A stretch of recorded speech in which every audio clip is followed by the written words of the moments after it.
If your retirement strategy is a 47-page binder, maybe you work with multiple different professionals, CPA, financial advisor or two, estate planning attorney, but they really never talk together, or you feel like maybe you need a PhD to understand your investment plan, you really don't have a plan, in my opinion, and you probably have a problem there. And that's where you need to stop making retirement too complicated.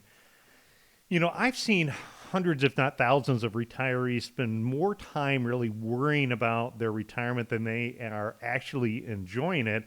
If you're drowning in statements, maybe second guessing every day what the market's going to do, or you're losing sleep at night, whether you did everything right. What if I told you that sometimes the best retirement plans aren't necessarily the most complicated ones? They're really sometimes the most simple. And that's really the core philosophy behind what we've built here called the independent income system. And today, what I'm going to do is I'm going to share with you how to cut through some of the noise that's out there on Wall Street. If you listen to the media, one day you're told to buy, it could be in the afternoon, somebody else is telling you to sell. I'm going to tell you how to build a retirement strategy really clear so you can explain it to a friend in 2 minutes. And again, I think that's key. When I ask you about your investment approach and explain to me the current process or what is known as the methodology of how your investments are put together, if you can't explain it to a neighbor, a friend, or a coworker and in layman terms under 2 minutes, you really maybe need to consider simplifying your future. And here's how to do it. Number one, what you want to do is you want to clarify what your retirement vision looks like. And I mean, define exactly what successful retirement looks like for you. I want you to write down your three top priorities, and I want you to focus on your three top priorities of what you want to get accomplished, let's say in the next year. That could be traveling. That could be getting more confident about your investments and eliminating a worry about a downturn in the market. That could be maybe incorporating some more volunteer time within your plan. It could be looking at ways to try to save money and reduce the amount of taxes that you pay, or getting comfortable about what your health care is. Again, write down your top three priorities. And then what I want you to do is kind of take a minute, visualize what that ideal lifestyle would look like. What is your estimated annual spending needs that you have? I want you to avoid getting caught in so many what if scenarios and focus on what the most likely path is. So the action step here is for you to schedule a time where you can have a quiet hour, and if you and your spouse want to take time, write that down. That's that one page, my retirement vision summary, coming up with those three top priorities. Number two is I want you to focus on big four decisions. So we call it the retirement team action plan. And in that case, looking at simplifying your goals around, what really actually drives success. So for us, the retirement team stands for taxes, estate planning, asset protection, and money management. Number one, we want to look at your income. You want to look at what is your reliable income sources. So Social Security, pensions, maybe you have income from annuity or other fixed investments like CD. And you want to make sure that you have enough reliable income that it covers all of the must-haves in life. So you don't want to leave your retirement income subject to the lottery of the returns of the stock market. Number two, when you're looking at your investments, I want to look at, how does your portfolio be able to generate the fun stuff in life, right? So your stock market money is designed to be able to provide income for all the extra and all the good things that you want to have in life. And look at your portfolio and determine, is your portfolio optimized in a way to try to get you to achieve the highest potential return for the level of risk that you're willing to take.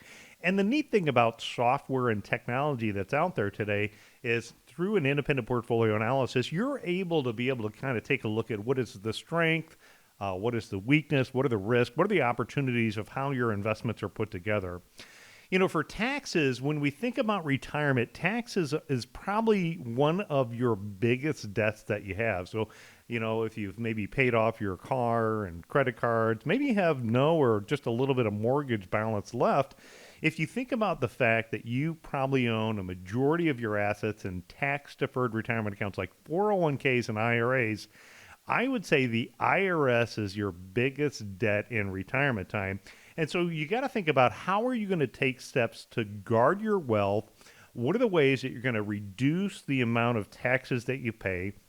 Looking at ways to reduce and eliminate voluntary taxation, looking at how smart retirees are dumping their traditional IRA, looking at ways on how to maybe donate more in a more efficient way to charities that are important to you, looking at things like end of the year tax planning if you have non-retirement accounts and looking at your gain loss report and developing a strategy that's designed to minimize taxes.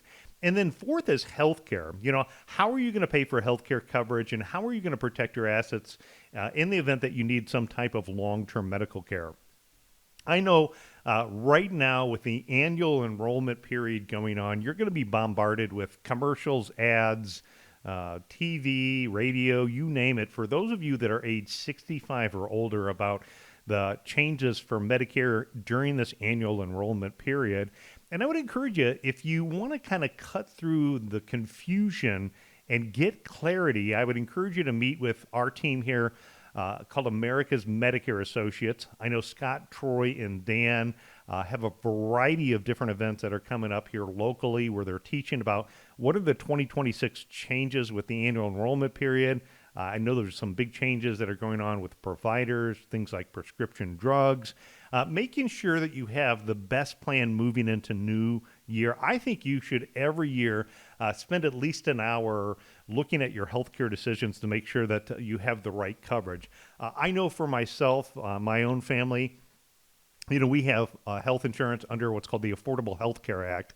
And when we selected that last year, college wasn't necessarily finalized for my youngest son, but as many of you who've been watching or listening to the show, my youngest son Carter has moved down to Florida. He's at Florida Atlantic University, playing college hockey down there. And because of the plan that we selected last year, which made sense last year, he's now out of network.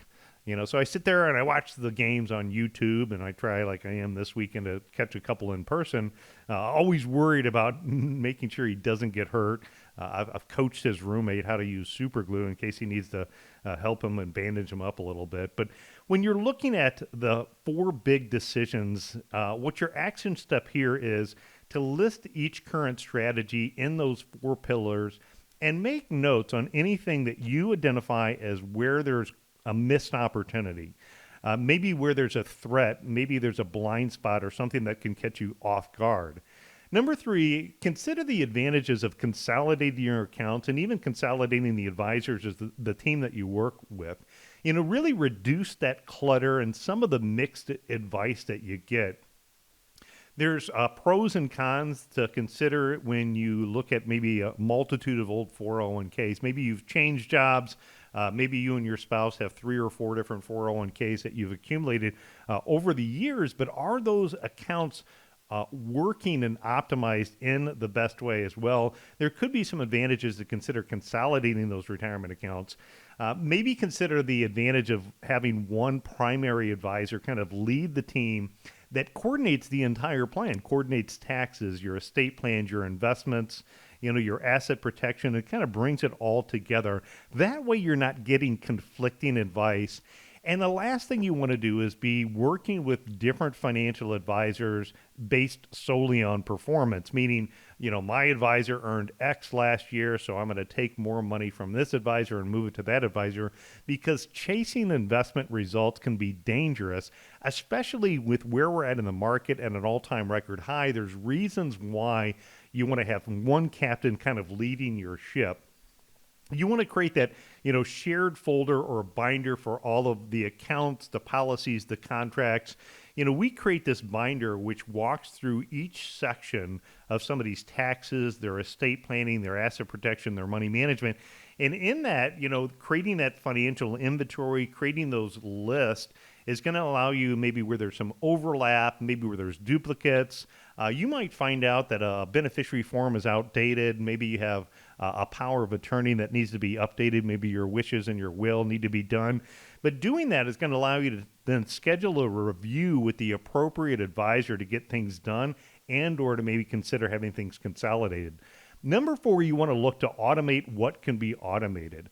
The goal here is to spend less time managing and more time living. You know, I'm absolutely amazed at what AI technology has really done in the last couple of years. Whether it's looking up research like how to find the highest multi year guaranteed annuity, or developing a script and an outline on talking points that I do, like right here on YouTube or our radio show. But automation can help you, whether that's automating your bill payment processing, automating those required minimum distributions, using the direct deposit for your income streams, setting up quarterly portfolio reviews instead of checking your balance every day or every week. I would really, caution those people who end up checking their balance on a daily or weekly basis. I know lately it's been a lot of fun, and quite frankly, I've looked at my retirement accounts and investment accounts more so, I think, in the last couple of years, just because of the fact that the market's done good. But looking at your investments on a short term basis versus quarterly or semi annually can encourage you to make more short term decisions, which oftentimes can be bad financial choices to make short term decisions on your long term plan. So, what I want you to do is I want you to identify 3 areas of your financial life that you can automate this month. Number 5 is I want you to use plain language and avoid investments that have jargon. You really want to make sure that you understand every part of your plan. Going back to the opening statement, if you can't explain the investment methodology or the process that's used by your current investment advisor, that's kind of a red flag. You should make sure that you ask questions and ask them, or make sure that somebody explains to you the strategies really in one sentence or two. Focus on why. Don't focus on the product. Don't focus on the past performance. Again, chasing past performance can be a disastrous thing to do. If you can't explain your retirement plan to a friend in under 2 minutes, it's oftentimes too complicated. So you want to rewrite your retirement strategy in simple terms. Know what you own, why you own it, and when it would make sense to make a change. Number 6 is create a one-page retirement plan. In this case, we call it the independent income system. Using this will help you replace some of that confusion with clarity. You're going to understand on that one page the purpose of what each account is designed to do. What are your key sources of reliable income? What money do you have set aside that you've identified for an emergency account? How is your investment allocation put together to help fight off long-term growth? Understanding what your tax strategies are, what is your healthcare plan, and having an umbrella over your investment assets designed to protect them if you or a loved one has some type of healthcare crisis.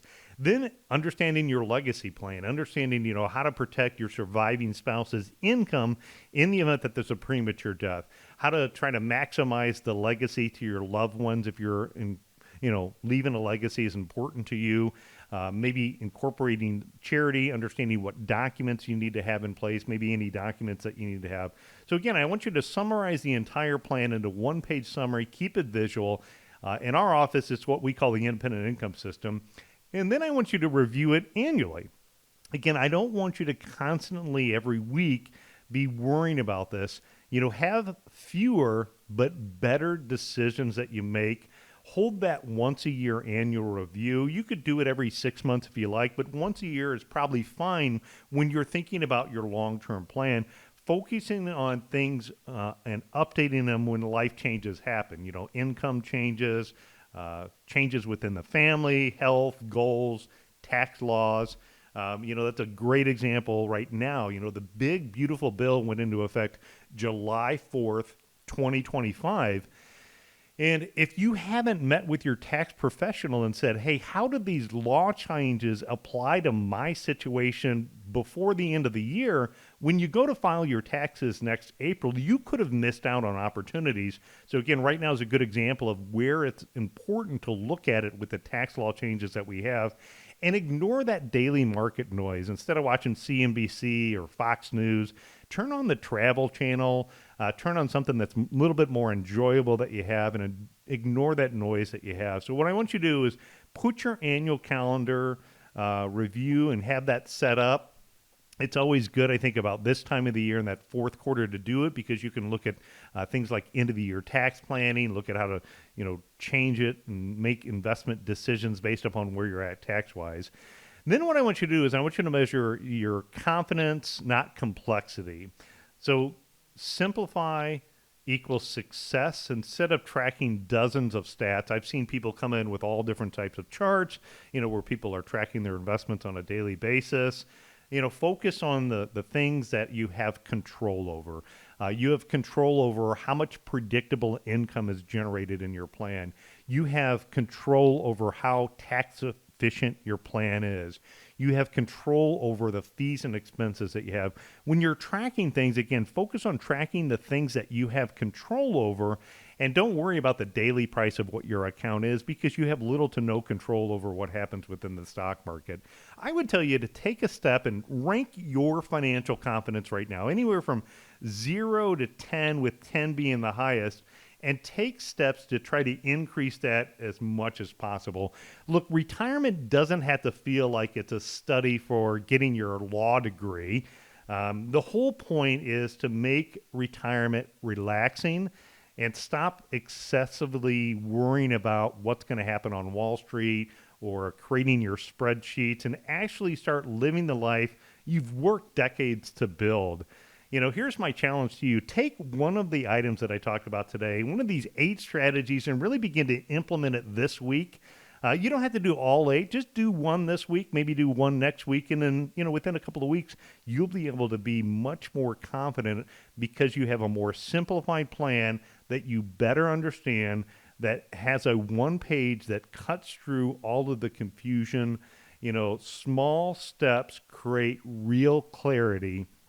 And remember, a retirement plan is something that doesn't just live in your drawer. So maybe if you haven't done this exercise in a while, could be a good time to dust that off. One of the ways that we can help you with that is, again, we go through that retirement team action plan where we can summarize all of the threats and opportunities that you could be facing to really help make sure that your retirement is something that you are comfortable with, you understand, and it's not complicated so you can live the life you've always dreamed of.